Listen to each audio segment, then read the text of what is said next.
Bonjour tout le monde, c'est Dani. Aujourd'hui, une petite formule mathématique pour apprendre à calculer ta fréquence cardiaque maximum, puis ta fréquence cardiaque à 55% et à 90%.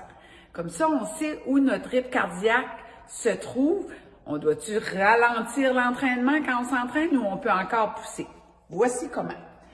Fréquence cardiaque maximum, qui veut dire ton 100%. La formule est 220 moins ton âge. 220 moins ton âge te donne ton 100% de ta capacité cardiaque de ton cœur, de battements par minute, BPM. Ça, on ne veut pas aller là. Là, ça, c'est quelqu'un de 50 ans. Moins ton âge, c'est parce qu'il a 50 ans. J'ai oublié de vous le dire. Cette personne-là a 50 ans, donc c'est 170 battements par minute. Comment on fait pour calculer notre 55%? Tu prends ton chiffre, 170, chacun son chiffre d'après son âge, fois 55%, nous donne 94 battements par minute.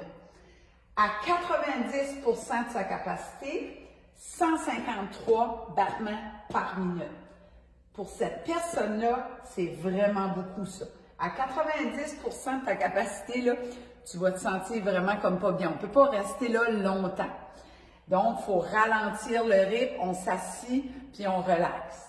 Jusqu'à temps que le rythme cardiaque revienne plus bas. Fait que quand on s'entraîne, surtout quand on commence, puis qu'on ne s'est jamais vraiment entraîné, puis là, on a le goût d'un changement, on pousse. Il faut être à la guette, ça. Vraiment, là. OK?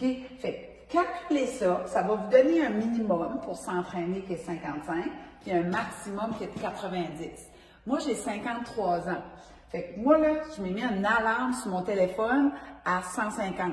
Fait qu'à 150, ça veut dire que j'ai poussé énormément. Mais ce qui est le fun, là, c'est que quand on s'entraîne au début, on devient essoufflé, puis là, le rythme cardiaque, là, il augmente vite. Là, il faut se calmer le pompon, on marche, on respire, puis là, hop, le rythme cardiaque augmente. Plus on s'entraîne, plus le cœur devient fort. Fait que son rythme cardiaque au repos diminue. Fait ça, c'est le fun. Ça veut dire que votre cœur, là, c'est un muscle. Il est rendu fort. Imaginez ça. Il fait pouf! Puis là, le sang circule, là, boum, vite de même, parce qu'il est rendu fort, il est musclé. C'est un cœur musclé. Fait que c'est ce qu'on veut. Un cœur en santé, qui est fort, qui est capable de pousser le sang. Mais ça s'entraîne, le cœur. Mais en sécurité, on doit savoir ces chiffres-là. On veut pas, tu sais, il faut donner du temps à notre muscle cardiaque d'apprendre. Fait que quand on débute une remise en forme, souvent, là, on est primé, hein? On veut y aller, puis vite, puis tout de suite. Ce train va loin. On y va doucement, puis tranquillement, on devient moins essoufflé.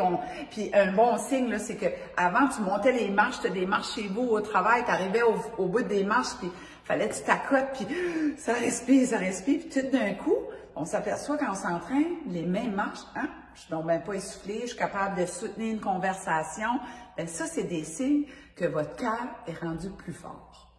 J'espère que ça vous a éclairé, que ça vous a pas trop stressé, mais que ça vous a mis la puce à l'oreille, puis d'aller calculer votre fréquence cardiaque maximum. Puis, on a des belles petites montres aujourd'hui, hein? Il y a des Garmin, il y a des Fitbit, il y a plein de petites bidules qui nous donnent notre rythme cardiaque là, en direct, et on sait exactement où ce qu'on est. Fait, on partage, on aime et on commande. On se parle demain. Bye!